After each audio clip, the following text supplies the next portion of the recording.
If you got big dreams and bad genes, you're in the right place. Kevin back there knows. It's an example of what happens when you try to cut on bull mastiff. Now today I'm talking about something that is very exciting to me, and that's this transformation arc I'm going through. I am cutting in some sense, but I can't even call it a cut. It's just eating like an athlete should fucking eat, as if nutrition and body composition and topping out your weight class by holding more lean mass is actually important. Remember the video where I talked about levels of crazy? There is no one chart for genetic potential. It's genetic potential given how off the fucking rails you are. And I said on a good day, out of 9, I'm like a 7. Well, it's time to bridge that gap, because as much as I've done things I thought I'd never do, I also know all the shit that I leave on the table. And it's inexcusable, given the goals that I have, the example I want to set, and the influence I want to be to you guys, to leave that stuff on the table and not do it, because it really is so easy. So as I started running 70s Powerlifter a month ago, we're at the end of week 4 right now, we also straightened out our diet, and we went off of a friend's recommendation. This is my buddy Kendall. He was a member of my gym in Redlands, and I remember the first day I met him, he looked like a twig. I mean, even here, it looks like he's, I don't know, at least does CrossFit or something. He failed a 280 squat. He's been working with Justin Harris, been running his carb cycling approach, and now he's constantly spamming our group text thread with these types of pictures. And as somebody who's a couple inches taller than me, he actually makes me feel like a child. You can't really see how fucking big his arms and shit are. He's a very disciplined individual, and he's gotten very muscular, very strong. He didn't really hit the gas until he was in his late 30s as far as training and dieting, and he put it all together in a very disciplined way, and he saw really good results. So on his recommendation, I started doing Justin Harris's carb cycling. I have absolutely no financial incentive. If I have a code or something for you guys, you swear I'm shilling, I don't recommend shit that I don't use or personally see value in. And this was just a fantastic approach, so I want to tell you guys about it. It's really just an Excel sheet. It's 99 bucks. It's worth every penny, and it's not that any of the information is revolutionary. You can probably find enough on the internet to put it together yourself, but the series of Excel sheets really makes you punch in your numbers, and it populates exactly like how much chicken breast you need per meal. It takes care of the high, low, medium days. It gives you all the foods you need to eat. It is made to be very user-friendly. That's the biggest reason that people fall off. I'll say that's the biggest reason I fell off, because at the end of the day, I'm a lazy shit. When I'm having a bad day, I want to go binge. And then I want to tell myself I'm actually doing the right thing, because the more chocolate milk I drink, the better my front squats are going to go next week. That type of thinking keeps a lot of powerlifters lazy, fat, out of shape. And if you're a weight class competitor, it keeps you from doing the best you possibly could do. So going down memory lane, here's me decked out in barbell apparel, fanny pack, hat, shirt. Really, these shirts hang on me a little bit right now. I'm like 275 right now, acting a little too cocky to have my cholesterol be this high. Here's me trying to find the right angle to make a post about the Bromley shirts for barbell apparel. And here's me continuing to fill out said athletic apparel. There we go. That sums it up. That's because we got highlight the fupa right here. I got the beefy squat thighs right here. Squat was climbing on all-time territory at this point, because of course weight moves weight. Oh yeah, and then Russ, my bodybuilding brother, came to visit us and reminded me that I should set a better example for my son as we drank margaritas. And none of you knew that you wanted to see me do shirtless yoga until right now, so you're welcome. Can we just take a second to look at that flexibility, guys? I mean, I know you're focused on the back hair, but this is what peak male performance looks like. It is amazing that I have ever competed in any sport that requires more athletic ability than getting off the couch. And it all culminates with this, my before shots. And guys, if you ever wondered how to put an easy 150 pounds on your squat, you don't need to go out and buy a squat suit. You just need to have all this compression, a lot of Cracker Barrel, a lot of Whataburger, a lot of trans fats. That squat will climb up whether you get stronger or not. And there it is. That's like, you know, it's bad when my ass looks small. I'm starting to get that ass pucker at the bottom. See how thick my love handles are? I mean, if we were just to like crop out those love handles, there's a physique under here somewhere. There's a muscular person who looks like he should be given lifting advice. So I lose about 20 pounds just by not eating like an asshole. And then this is week 1. This is our first or second workout, deadlifts on 70s Powerlifter. And this is where the diet really started. Now at this point, I'm kind of weak. I think at this point, like 365 for 10 had me kind of winded. My hammy's burning. I think I'm at, 415 right here, because I was lazy and I put the 25s on the outside of the collars. And you see the physique. Even with the 20 pounds of weight loss, I got the stomach that's kind of pushing over the top. I got all the unflattering angles. You still see all that belly compression. Here's a good candid shot. This is still of me putting together the freak athlete Nordic Hyper, which I got not that long ago. Link for that below as well. It's a cool thing, even though they probably don't want this image being associated with their excellent product. So you're starting to get the picture. So first week, essentially what I felt is with the carbohydrates, I was stronger immediately because I was full. I almost felt drunk off the carbs because I'm used to dieting by keeping my carbs low, usually like well under 100 grams a day.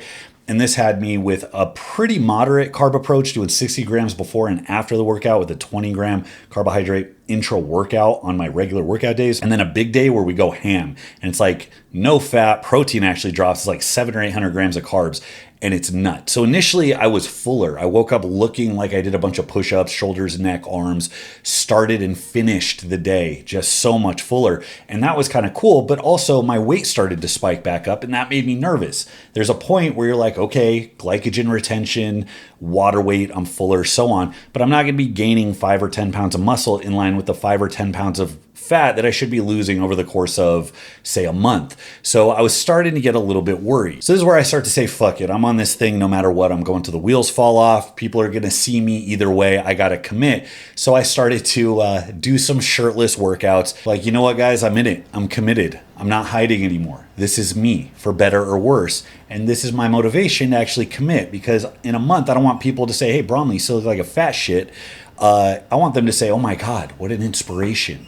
Let me follow you for more tips and motivation and wisdom on how to see such a similarly impressive transformation in my own life. And it looks like I'm trolling with the American flag do-rag, but real talk, this thing in the heat allows my squat volume to be like double what it is by keeping my head cold. So I don't give a shit. I'm gonna lean into it. I kind of like this look. Barbell stretchy pants with the Cerberus sleeves over my knees, no shirt, American flag do-rag, Murica. Now I'm not trying to show you the good angles. The belt makes me look a little bit better than I deserve. So here's the real angles. This is the real me, all right? This is the vulnerability challenge. Oh, yeah. I like to call this piece motivated high school football coach. All right, but then week 3 hits, and week 3 was special because not only was I able to improve all of my numbers, because 70s powerlifter works by volume. Every week the volume goes up, more sets, and if you can, the weight goes up as well. Capacity was high. Me and Laura were just killing the workouts, and we're feeling like fantastic. This is the first week where I actually felt that my body was starting to change. So here's Exhibit A. This is a nice side shot of me deadlifting.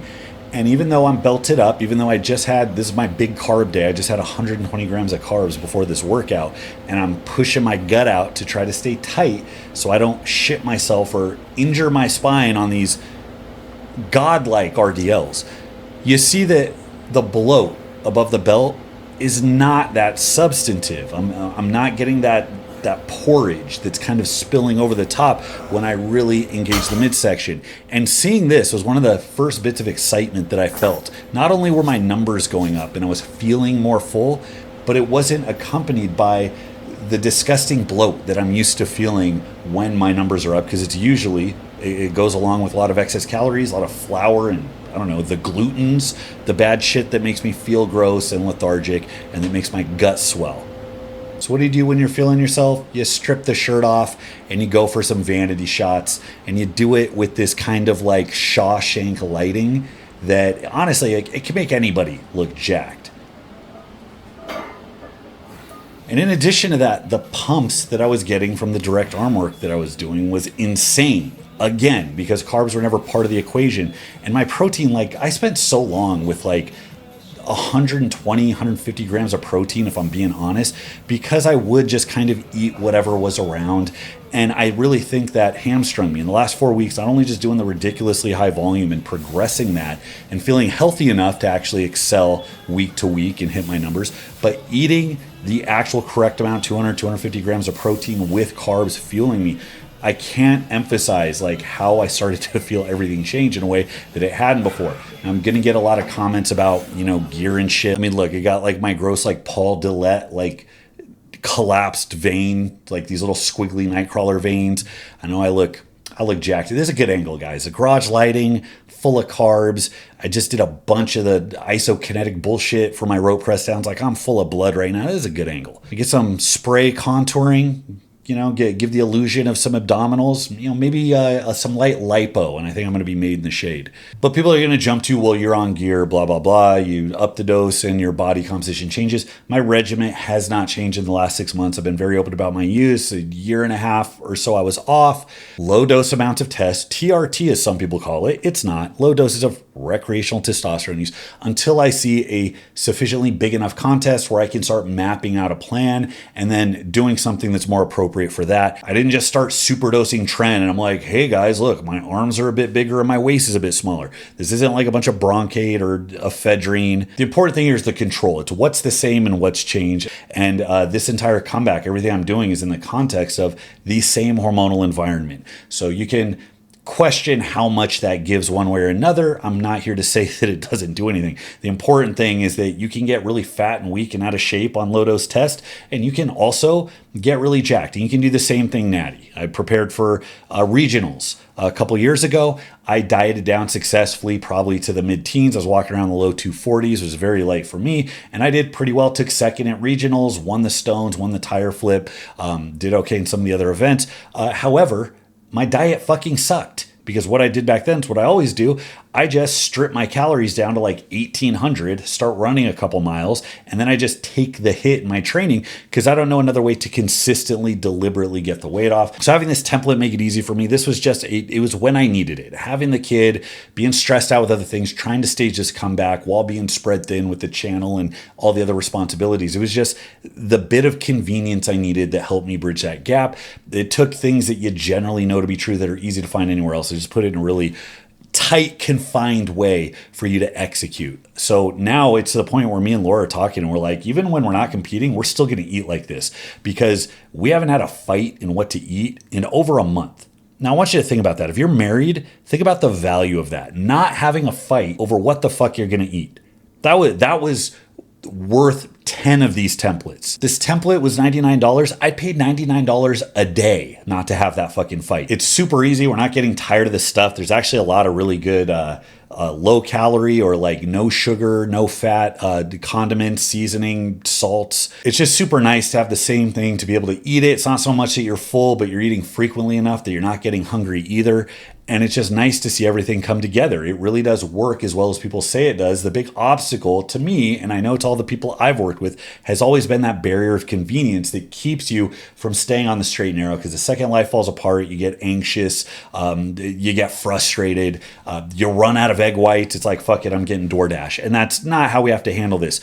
I fully believe that if any of you are serious enough to start an Instagram account about your powerlifting journey, if you're serious enough to post about your goals, if you're serious enough to get other people's attention about what you're trying to do with yourself, it's serious enough to take this shit seriously. And this is what other people don't. And the truth is, if I started doing this shit 20 years ago, the way that I'm doing it now, I would be much further ahead. But hey, in my late 30s, probably got a good 3-4 years of growth left before I have another maybe 5 to 8 years of just kind of cruising and enjoying competing wherever I end up. And then I'm going to retire and take up, I don't know, triathlons, the way all the other middleweight strongmen I know do once they are too broken and beat down to go deadlift and do stones on a weekly basis. So I'm looking forward to that. I'm looking forward to the next couple of years. This transformation isn't done. A lot of people joking around bodybuilding arc. I would never do a show. I couldn't imagine doing that. But I do like the prospect of having a frame that has minimal body fat and can carry the mass I need to do what I think I'm capable of doing. So look out, guys. I think we got something substantial coming in the next 12 months, and I'm looking forward to keeping you guys updated. I'm also doing a follow-up to the BaseStrengthAI 70s Powerlifter. I'm 4 weeks in. I'll do a follow-up every block. I got through the 10s, finished 5 sets of 10 on deads, RDLs, camber bar good mornings. It's been a bloodbath and it's been great. Me and Laura have both been doing it together. And the next block's the 8s and the 6s, and I'm keeping it the whole way through. So I'll keep you guys up to date on that. Look for that next week. Thanks so much for watching, guys. Till next time, this is Bromley. I'll see you.